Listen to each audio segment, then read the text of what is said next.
Olá pessoal, sejam muito bem-vindos a um dia de discussão sobre hidrópsia.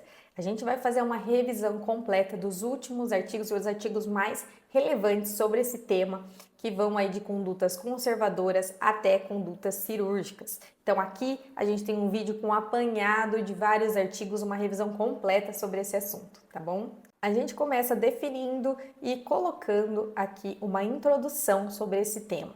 Então, a hidrópsia ela é uma complicação de ectasias avançadas, apesar de não ser tão comum em pacientes com ceratocone. Quando a gente pega o número, como ceratocone é mais comum que ceratoglobo, que degeneração marginal pelúcida, ele acaba em número sendo mais comum, mais presente no nosso dia a dia, certo?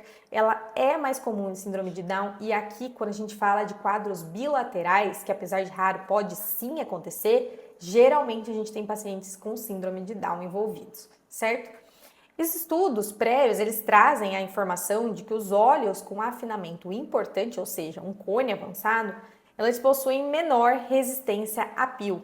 Então, existem estudos que relacionam variações de pressão intraocular com o desenvolvimento de hidrópsia. Ou seja, você tem uma córnea que ela tem uma constituição alterada, ela já é uma córnea mais frágil, que tem um estresse, tanto um estresse que vai gerar complicações, né, vai gerar alterações morfológicas, citológicas relacionadas a uma inflamação, que hoje em dia a gente já sabe que é sim presente nesses casos, junto com o estresse mecânico e qualquer flutuação de pio, muitas vezes até causado por um estresse mecânico, pode predispor e gerar a hidrópsia. Os pacientes que têm rotura espontânea, ou seja, sem esse fator de prurido, sem esse fator que gera elevação de pio, geralmente eles apresentam quadros menos agressivos e roturas menores. Ou seja, pode sim acontecer de forma espontânea, porém esses pacientes geralmente têm quadros mais leves do que os pacientes que acabam tendo esses fatores envolvidos. E aí, por que que acontece a rotura da DCM? E por que a DCM? Por que ali? Então, a membrana de DCM ela é formada predominantemente por colágeno do tipo 4 e ela sofre espessamento no decorrer da vida. Então, a gente precisa lembrar que inicialmente ela tem 3 micras e no final da vida, em um paciente mais idoso, ela chega a 10, 8 micras, tá? Numa fase mais tardia. E que essa produção, ela vem do endotélio. Então, geralmente, quando a gente tem as camadas ali, a DCM mais jovem, ela é a camada que está mais interna, logo ali é bem aderida ao endotélio. A camada que vai subindo para a dua, que vai se tornando aos poucos, né, a mais próxima do estroma posterior, ela é a mais tardia, que foi produzida há muito tempo atrás. Diferente da Baumann, que ela é mais rígida, que ela tem uma estrutura que ela é mais aderida, aqui na membrana de DCM a gente tem uma estrutura mais móvel, então ela não é tão aderida ao endotélio, então isso facilita com que ela seja afetada aqui. Consequentemente, em alguns casos de hidrópsia, inclusive, você tem o desprendimento do estroma sem a rotura. Então, ela não é tão aderida às camadas como a Baumann, certo? Então, a gente tem uma membrana de DCM que ela é mais frágil dessas doenças. A gente tem uma membrana de DCM que ela é afinada, que ela tem dobras, pode ter microroturas, ela pode se desprende mais facilmente e por mais que você não veja líquido, às vezes ela até tem essas microroturas ali, só não tem todo o mecanismo responsável pela hidrópsia, mas ela está extremamente frágil. E a gente tem que lembrar que as outras camadas no ceratocone, todas as camadas estão envolvidas na doença. Então, o que vai muitas vezes segurar o mecanismo da hidrópsia e fazer com que ele não aconteça é justamente a resistência dessas outras camadas. Então, se o estroma tá bom, se você tem as áreas mais anteriores um pouco mais resistentes, porque a gente sabe que tem diminuição de fibras de colágeno, menor celularidade, falha de Baumann, então você tem várias estruturas que estão ali no seu limite máximo, né? Que elas estão extremamente fragilizadas e que qualquer flutuação de pio pode predispor à hidrópsia. Então, aqui ele relaciona tanto o desenvolvimento da hidrópsia como o mecanismo de prurido, de apertar o olho, de o paciente ter alguma cacoete, por exemplo, né, alguma mania que envolve apertar o olho, com o desenvolvimento da hidrópsia, justamente porque as camadas estão mais frágeis e qualquer variação de tensão ocular pode gerar a rotura da DCM, certo? Então, após a fase aguda, com a drenagem do líquido, você tem a tendência de células epiteliais se ajustarem, se reorganizarem e produzirem uma DCM nova e aqui inclusive uma DCM perfeita. Ele consegue sim reestruturar a DCM de uma boa forma. E qual é então o papel, aonde entra a alergia e o prurido ocular? Como já adiantei, né, em alguns detalhes, existem estudos que mostram sim o papel do prurido ocular, da alergia, de apertar os olhos no desenvolvimento da doença. Então existe um estudo, por exemplo, com 120 pacientes com ceratocone, em que a hidrópsia aconteceu em 10,8% desses pacientes, porém 55,8% coçavam os olhos e 10% tinham um histórico alérgico. Então, qual desses pacientes tem um maior risco para evoluir para a hidrópsia, já que grande parte dele, mais 50% deles, tem alergia? São os pacientes com idade mais jovem, uma atopia muito grave, um prurido ocular muito intenso e que tenham aí já critérios de ceratocone muito avançados, né? A gente sabe do K muito elevado, que tem uma paquimetria muito fina. E aqui uma tabela muito interessante sobre o desenvolvimento da hidrópsia, desse mesmo artigo que ele relaciona os níveis de pressão, de variação da pressão ocular que você acaba desenvolvendo de acordo com a sua atividade, de acordo com o que você está fazendo, com qual mecanismo você está aplicando nos olhos. Então veja aqui, qualquer toque palpebral, né, ou em áreas ao redor dos olhos, costumam duplicar a pio. Então, ele já tem uma ação na pressão que você está exercendo ali no olho, que acaba aumentando a pressão intraocular. Agora, você apertar os olhos, que muitas vezes a gente vê, inclusive, pacientes sindrômicos, né, que fazem isso, veja que a elevação que ela pode causar é até 90 milímetros de mercúrio. Então, é uma elevação realmente muito alta. Quando a gente tem uma compressão, prurido, apertar, massagear os olhos, até mesmo secar, né? Que a gente acaba às vezes apertando uma toalha no olho, pode aumentar a 300. É muita elevação. Agora, veja que a gente tem a variação até mesmo em posição supina. Quando o paciente está dormindo, também tem uma elevação. Agora, veja, o contato, inclusive, com áreas entre os olhos ou áreas laterais aos olhos, a gente também tem uma elevação importante. Quando a gente tosse ou espirra, você tem uma elevação da pressão intraocular. Então, tem aqui vários exemplos de como ocorre essa flutuação de pressão em vários mecanismos, várias coisas que a gente faz durante o dia. Então, que em uma córnea extremamente sensível, qualquer um desses fatores poderia desencadear aí uma rotura de DCM. Lógico, né, que o prurido, até relacionando o nível de pressão que ele provoca, aumenta ainda mais o risco.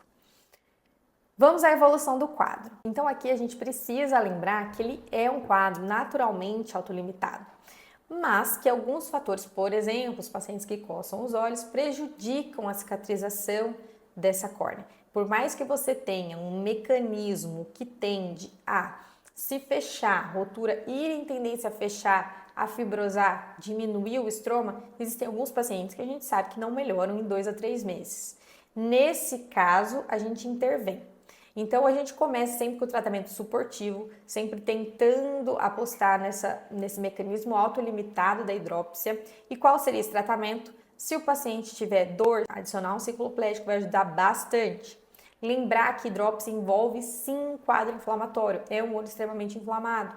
Então você vai associar AINE ou corticoide, sempre no esquema de regressão lenta. Agora, você tem muito líquido, você quer ajudar o líquido estromal a ser reduzido, os hiperosmóticos, seja ele NaCl ou dimetil, você pode sim adicionar essas medicações. E hipotensores no caso de pio elevada, que a gente também pode ter. Existem estudos, eu até coloquei aqui a referência dessas imagens e das próximas informações, muito interessantes sobre esse assunto. E esse é um deles, porque ele reuniu vários casos de hidrópsia e fez OCT nesses pacientes para acompanhar a evolução e entender melhor uma imagem. Então, muitas vezes a gente acaba fazendo um exame no paciente e não consegue entender muito bem o que está mostrando ali. E essa aqui, a gente tem uma figura que mostra perfeitamente, até com a legenda, uma hidrópsia. Então, ele avaliou principalmente o antes e depois da realização de GAC3F8, que a gente vai comentar daqui a pouco, Mas aqui a gente tem uma figura que mostra perfeitamente a espessura corneana, né? Um edema corneano enorme. Veja a diferença da córnea periférica para a central na sua espessura. A gente tem a área de quebra de DCM central, ele mede ali a área onde você tem a rotura da DCM e qual é a profundidade de líquido, essa bolsão de líquido também que você consegue medir. Próximas figuras também desse artigo trazem para nós um caso de rotura de DCM com bordos virados para dentro, tá? Essa primeira imagem. A figura B com bordos planos, né? O bordo sem sofrer nenhuma curva. E ainda, no caso da letra C, uma hidrópsia sem rotura. Veja que a DCM descolou completamente do estroma posterior. Aqui a gente também tem, então, a análise desse OCT de córnea antes e depois da injeção de C3F8. Então, no caso da figura A, que é o caso número 1, a gente tem antes, veja que o bordo aqui está plano, né? E depois, o bordo já aproximou. Caso número 2, a gente tem os bordos curvados para dentro, e antes e depois, que ele também ele fibrosa, acaba fibrosando de uma forma não tão ideal como no caso de rotura reta, né, com as bordas planas, mas ainda assim ele acaba assim fechando. E agora vamos para o tratamento. Então, sempre lembrar que a gente tenta começar pelo tratamento conservador. Caso você não melhore esse paciente de uma forma conservadora, passe aí 1, 2 meses sem melhora, você vai pensar na intervenção ou ainda em pacientes com múltiplas roturas ou roturas muito grandes. A gente vai comentar um pouco mais à frente sobre o que seria essa rotura muito grande. E por que resolver logo a hidrópsia? Então, qual que é o benefício de você encurtar esse tempo dessa complicação? 2 principais. Existem vários, lógico, todo o mecanismo do paciente, todo o incômodo do paciente, além de que, se é um paciente que tem síndrome, um paciente pouco colaborativo, você pode até mesmo ir aumentando essa rotura, piorar a situação, mas existem 2 que valem muito a pena falar, que é, primeiro, múltiplas roturas ou roturas muito grandes podem descompensar o endotélio se acabar ficando muito tempo nessa condição, e ainda o fator número 2, lembrar que toda hidrópsia causa inflamação. E principalmente se essa hidrópsia pegar áreas periféricas ou se for uma rotura muito grande que pegue o eixo e pegue a área periférica, você vai ter desenvolvimento de neovasos, e esse desenvolvimento de neovasos a longo prazo, quando você pensar na possibilidade de um transplante para o paciente, ele aumenta o risco de falência desse transplante. Então, a longo prazo, quando a gente vai avaliar o prognóstico do paciente, ele vai acabar tendo um prognóstico ruim pela hidrópsia que não foi melhorada, né? Não foi acelerado o seu processo. Quais são esses tratamentos invasivos nesses casos de persistência do quadro ou ainda rotura muito grande? Primeiro, a injeção de ar.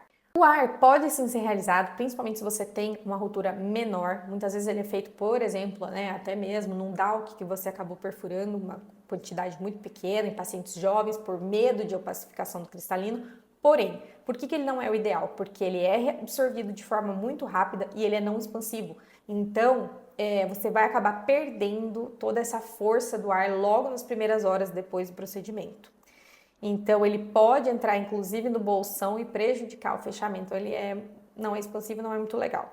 Por isso que você opta pelo gás. O gás, qual? Depende. Pode ser C3F8, pode ser SF6, tá? Existem estudos com as 2 formas de gás. Eu até vou falar um pouco da diferença entre eles. Os efeitos esperados a partir dessa bolha de gás são prevenção do aumento de edema por bloqueio da rotura e aplanamento dos bordos da rotura, facilitando o tamponamento. Então, você vai tanto facilitar o fechamento desses bordos, como impedir que o mecanismo de edema perpetue. E como você vai realizar esse procedimento, essa injeção de ar?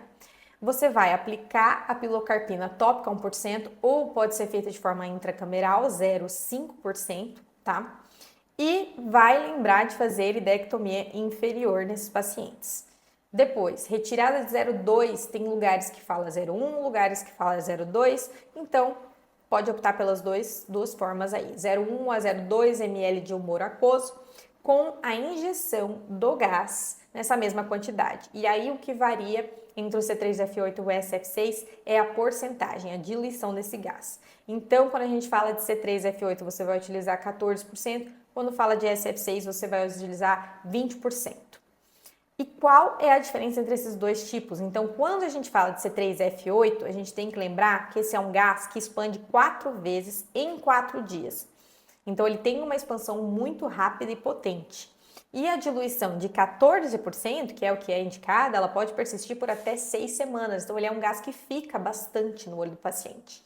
O SF6, em teoria, ele expande 2 vezes entre 1 a 2 dias e ele persiste por 2 semanas. Então, você tem um período menor aí do SF6. Nesse estudo, inclusive, que fala essa informação da diferença entre esses dois tipos de gás, ele comenta que em pacientes mais jovens, incluindo os pacientes fásicos, você teria essa preferência de realização de SF6 justamente por durar menos, já consegue ter o efeito desejado, mas a gente sabe que a maioria dos lugares utiliza o C3F8.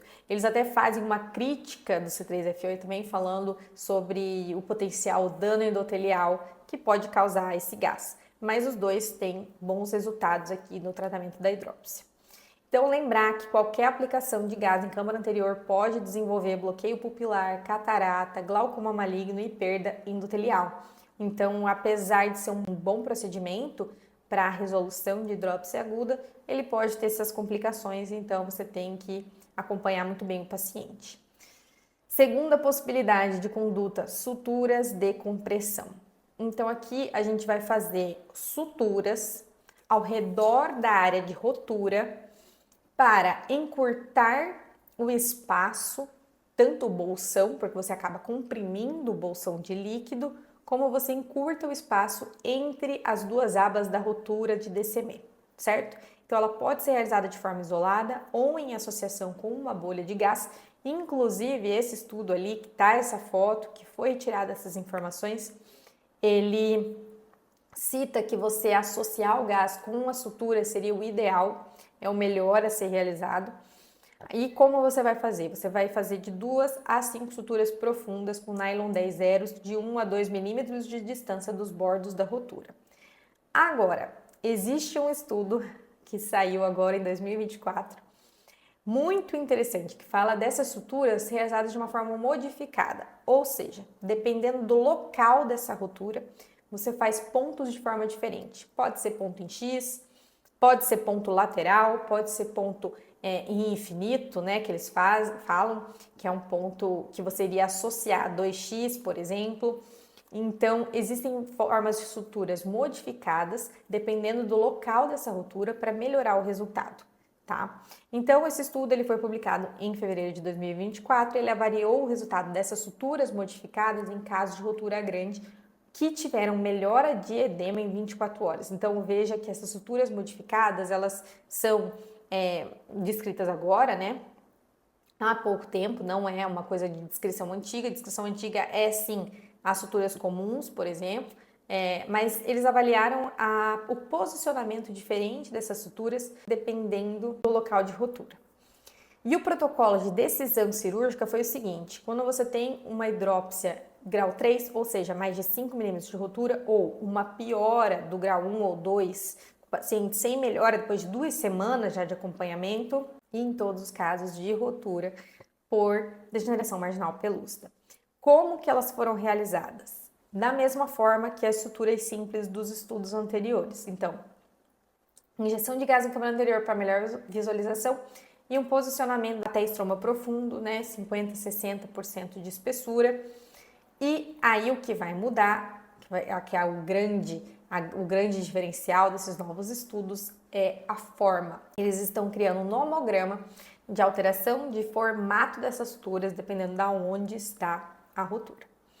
De acordo com os estudos, a vantagem das suturas em relação ao gás são menor risco de glaucoma, menor risco de catarata e um menor tempo de redução de edema. Veja que quando você tem um paciente com hidrópsia que foi tratado com injeção de gás, a resolução do edema foi de 50 a 79 dias. Porém, ela foi para 99% de resolução em 18 dias quando foi realizada a sutura modificada, que é essa atual de 2024. E sobre a remoção dessa sutura, como ela vai ser feita e quando? Depois de 1 a 2 semanas, você começa pelas suturas periféricas, caso tenha sido feitas as periféricas acessórias, né, e não um X central. Agora, em suturas centrais, logo acima da rotura, você deve esperar mais, pelo menos até a fibrose, até a boa cicatrização dessa rotura. Mais opções que a gente tem aqui: injeção intraestromal de soro autólogo. Aqui, quando a gente fala, né, de componentes de sangue para hidrópsia, existem duas formas de aplicação. Essa injeção estromal de soro autólogo, ou ainda você pode ter uma aplicação intracameral de soro enriquecido com plaquetas, tá? Vamos falar primeiro do mais comum, injeção intraestromal de soro autólogo. Pode ser realizada em quadros mais tardios, né, o que você já realizou com outras medidas e mesmo assim não teve boa resposta. A coleta é feita do próprio paciente, simples de ser realizado, o paciente pode estar no próprio centro cirúrgico, você já tira o sangue do paciente e injeta intraestromal. É proposto que esse sangue, depois de coagular, pode tamponar a rotura e ou ainda estimular a proliferação fibroblástica, favorecendo a resolução desse quadro, certo? E aqui a injeção intracameral. O que a gente tem de diferente quando a gente opta pela injeção intracameral? Você vai ter a aplicação de 0,2 a 0,3 do plasma enriquecido com plaquetas logo na câmara anterior desse paciente, que tampona e recobre essa área de rotura, favorecendo a regeneração da DCM. Quarta opção de tratamento dos pacientes com hidrópsia aguda, de MEC ou de ZAEC ultrafino. Claro que aqui a gente começa a entrar cada vez mais fundo nas possibilidades, inclusive aqui envolvendo o tecido doador para o paciente. A gente sabe que existem outras possibilidades, mas ela é sim descrita em literatura com estudos bem interessantes sobre. Então ela é uma opção para casos refratários que não melhoram apesar do tratamento clínico, e aqui ela pode ser feita com DMEC ou DZAEC ultrafino. Lembrando que DZAEC ultrafino é o DZAEC que tem menos de 100 micra de espessura. Porém, nesse artigo, que é o que eu tirei essa imagem deste paciente, que foi feito um DZAEC ultrafino, foi utilizado uma lamela de 70 micras. Então, ela foi uma lamela fina, bem fina. O paciente tinha de acuidade visual 20/250 e ele não tinha melhora em 5 semanas de tratamento conservador. Então, foi optado por fazer um DZAEC ultrafino nesse paciente e ele progrediu no 4º mês de pós-operatório com uma acuidade visual 20/80 e resolução desse edema. Então, ele não precisou de um posterior transplante por hora. E ainda como quinta opção, o DALK modificado, quinta e última opção. O DALK modificado, ele foi descrito em um artigo pela doutora Susan Jacob, que é a mesma doutora que citou o CARES, né? E ele foi publicado, esse artigo aqui, no Cornell Journal. E ela trouxe uma técnica de DALK que pode ser realizada ainda em fase aguda dessa hidrópsia. Então, seria para resolver a fase aguda de hidrópsia. Vamos falar sobre esse estudo do DALK modificado. Quando você faria esse DALK para os pacientes? Os pacientes de início foram classificados em 3 tipos de rotura. Rotura do grau 1, que seria até 3 milímetros, grau 2 de 3 a 5 e grau 3, mais de 5 milímetros. Nesses pacientes, você faria uma trepanação parcial, quando você tem grau 1 ou 2 de hidrópsia, e no grau 3 você ia apenas marcar com corante o trépano e simplesmente marcar essa córnea, não ia aplicar nenhuma forma de pressão neste olho. Com a seringa de 1 ml com o ar e o bisel para cima, aqui eles até citam, né, que essa é uma das diferenças do DALK modificado, o bisel tem que ser para cima. Você vai introduzir ela longe da área de rotura e você vai fazer pequenas liberações de ar em várias áreas ao redor da rotura, sempre evitando chegar perto dessa rotura, certo? Em seguida, você vai fazer uma ceratectomia lamelar anterior com o auxílio, né, da lâmina crescente, de forma centrípeta ao redor da hidrópsia. Então aqui nessa figura dá para enxergar super bem como é feito. A gente tem o caso da hidrópsia ali na figura A, na foto A, e você tem essa injeção periférica, dá para ver que foi totalmente inserida de forma periférica.